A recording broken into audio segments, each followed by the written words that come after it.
natafuta huyu msichana. Juu kama unaweza kuwa umemwona.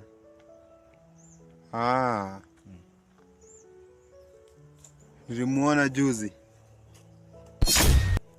na kijana ambaye anaitwa Shakido. Mjua Shakido? Shakido.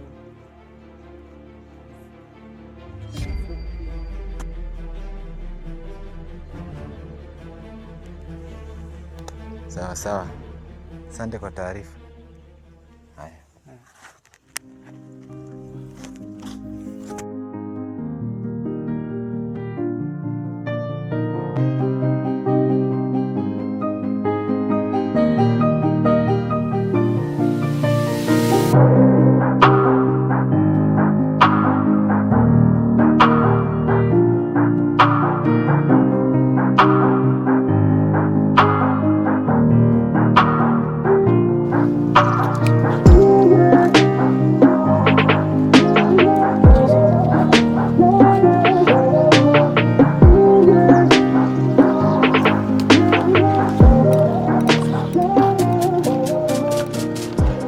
Ana, nilikupigia simu lakini uko unapokea simu zangu.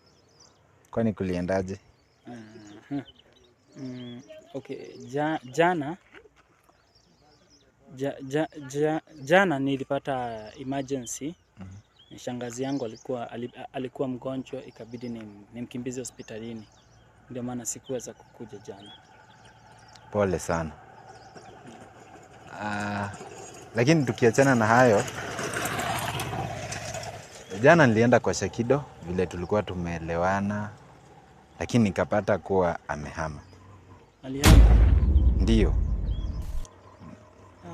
Nimeambiwa alihama wiki moja imeisha, na hiyo kitu kinanipa wasiwasi sana.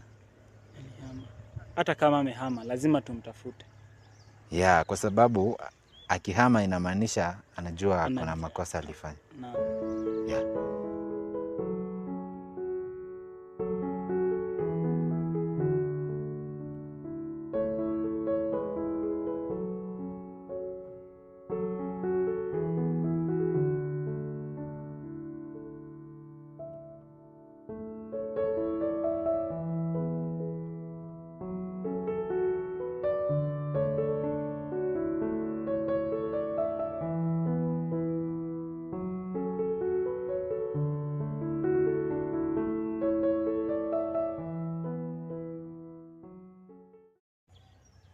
Kwa nini ulihama?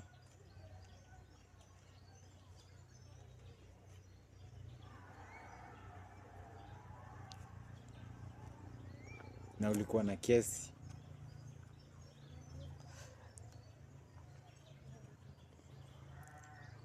Kuna kitu nitaka kukwambia. Niambie. Si kwa malengo yangu ifanyike, na si kwa nitaka ifanyike. Ni kwa kuwa ilitokea tu. Kitu gani hiyo? Kabla sijakwambia, nasema samahani. Si uniambie ni kitu gani? Nasema samahani, uweze kunisamehe kwa kile kenye nitaka kukwambia. Mimi ukweli ni mimi nilikuwa na huyo msichana Masi. Nilimpata usiku, nikamchukua, lakini hakuwa anajisikia vizuri. Ni kama hakuwa anajisikia vizuri. Nikamsaidia kwa sababu alikuwa rafiki yangu, nikaenda naye hadi kwangu. Asubuhi nikiamka, alikuwa ashapoteza maisha yake. Unasema nini wewe? Alikufa vipi? Huo muda wote amekuwa akitudanganya kwamba hajui penye yako. Sasa unasema kwa nini ulitudanganya huo muda wote kwa nini? Mimi sina muda wa kuongea na huyu. Wacha tukampeleke katika kituo cha polisi.